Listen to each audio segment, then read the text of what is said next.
A grande questão na clínica, me parece, é vamos pegar um sofrimento chamado racismo, beleza? Vamos entender que o racismo é um sofrimento psíquico.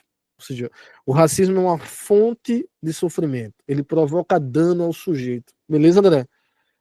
Se o racismo é um sofrimento e provoca dano, a gente já parte de pronto que não há como vencer o racismo. Saca, André? Então a gente precisa, na nossa clínica, compreender que existem sofrimentos que não têm solução. Porque não será um tratamento clínico que vai contornar o racismo que estrutura a sociedade brasileira. No entanto, é na clínica que a gente vai lidar com os danos individuais sofridos pelo racismo.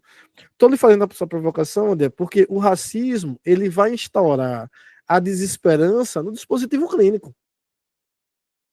Porque é o racismo que impõe para a clínica uma ausência de horizonte otimista. Então, se você recebe um paciente latranhado pelo racismo, não há muito o que fazer com ele. Entende? Vale a frase que eu falei do Frost, do poeta americano. O que fazer de uma coisa diminuída? Esses motes, promoção de remissão de sintoma, né? Acesso ao inconsciente. A questão do racismo, André, naufraga, pô. Não é disso que se trata. Entende? A grande questão para nós e agora? Como é que a gente sustenta uma clínica que se defronta com um sofrimento que não tem solução, que é permanente, que o indivíduo não pode contornar e que ele só sofre? Ó, percebe como a gente está na clínica, então, como nós estamos enquanto sujeitos dentro do neoliberalismo?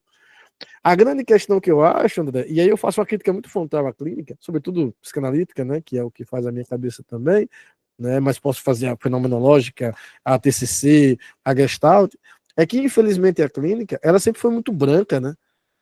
Ela sempre lidou com o sofrimento de uma matriz muito branca, e o único sofrimento que tem contorno é o branco. Por isso que a clínica sempre foi voltada para um certo otimismo, né? Então todo mundo tem que fazer terapia, a terapia vai fazer você melhor. Se você for branco, pô, se o seu problema for mínimo, entendeu? Você tá ali com ansiedadezinha e tal. Mas se você é uma mulher negra, se você é um homem negro, latanhado pelo racismo todos os dias, né? Então o nosso olhar tem que mudar. Então é o que eu disse para vocês, né? Assim, ó, vocês acharam que toda a minha conversa sobre neoliberalismo era negativa? Então vamos falar de racismo na clínica, para vocês verem o que é negatividade. Porque quem sofre racismo não é que sofreu ontem e não vai sofrer amanhã. Quem sofre racismo sofreu ontem, vai sofrer hoje, vai sofrer amanhã, entendeu? E a gente vai fazer o quê? Vai, digamos assim, munir de técnicas essa pessoa negra para combater o racismo? A gente vai passar um homework para combater os pensamentos disfuncionais do racismo? Saca? Pô, saca? Então, o racismo ele vai impor para a clínica a retirada de um certo horizonte utópico ou horizonte ético-político otimista. Entende? O racismo vai impor para a clínica o que é que a gente faz de uma coisa diminuída, né? O racismo vai impor para a clínica o seguinte, meu irmão, o que que resta de você? Né? O que que a gente pode fazer com o que está de você depois do racismo, sabe? Então, tem um textinho da Beatriz Nascimento, André, que eu indicaria para você, chamado Meu Negro Interno, ou Meu Negro Interior, se você preferir.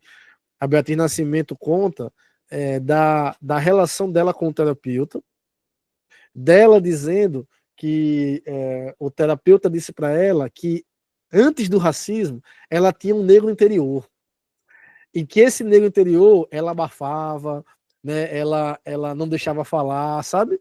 E que era o abafamento desse negro interior que fazia com que ela sofresse racismo. Aí ela acreditou nisso, sabe? Ela acreditou nisso. Olha que positividade, né? Então você sofre racismo porque tem um negro interior em você que você reprime, né? E esse negro reprimido, ele dá um sinal para os outros que reprimem, usando você como uma espécie de masoquista, digamos assim. Né? Aí o último, vou dar um spoiler para você, André, que a última cena que ela conta nesse texto é o seguinte: ela vai num prédio ali para Diogo, ali em Copacabana, né? Para um prédio ali em Copacabana, e ela entra e ela vai para o elevador social. E aí o porteiro faz. Psh, psh, psh, psh. Ei, ei, ei, crioula, crioula. E aí Beto Nascimento escuta e lembra o terapeuta. E disse, não, é meu negro interior, não posso reprimi-lo. Eu tenho que colocá-lo à frente, eu tenho que falar. Ela disse, não, eu tô aqui porque... o que você quer saber, né? O cara, não, o apartamento, o elevador é o outro. Aí ela lembrou na lista e falou, não, vou afirmar meu negro interior. Disse, não, eu vim aqui visitar a minha amiga.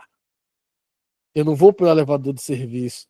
Aí o porteiro diz: eu lá tenho saber, como saber, uma crioula como você, não é empregada, eu lá tenho como saber. E aí ela se fode. Então, não tem estratégia psíquica, não tem mecanismo de defesa, não tem, sabe, André? E aí essa é a questão. A nossa questão na clínica é: o que resta da clínica? Lidando com o sofrimento incontornável que é o racismo, né? Que é um pouco da minha fala, né? O que resta da subjetividade, né? Por isso que eu disse, eu achei a expressão do Jorge muito genial, né? Se eu tivesse tempo, eu tinha mudado o título, né? Que é um inventário de cinzas, né? O que a gente tem da subjetividade são as cinzas. O que a gente tem da clínica, diante do racismo, são cinzas, pô. São cinzas, né? Cinzas como Beatriz Nascimento, cinzas como Neuza Santos Souza, cinzas como Lélia Gonzalez, entendeu? E são cinzas por quê? Porque elas falaram isso, ninguém ouviu, ninguém deu bola nenhuma. Hoje pouca gente lê, e mesmo essas mulheres extremamente competentes e extremamente certeiras no que elas refletiram, né, no que elas colocaram, elas também não elaboraram técnicas, modos de intervenção, posturas clínicas, percebe, né? Então a gente também tá na clínica, também nas cinzas da clínica, sabe, assim, e para mim o racismo é esse fenômeno, assim, você lidar com um fenômeno que não tem saída positiva. Você lidar com um fenômeno que é traumático em relação ao sujeito. Você lidar com um trauma que o sujeito nunca vai contornar. Nunca vai contornar.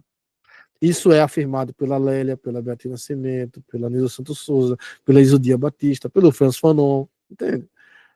A grande questão é que a gente nunca pensou, né? Uma clínica que lida com sofrimento, que não passa e não pode ser contornado. A gente sempre lidou com a clínica como sofrimentos que podem ser diminuídos, regulados, melhorados, superados e assim por diante, né? Então, a questão é como que a gente produz uma clínica que suporte, né, um sofrimento que não tem saída positiva.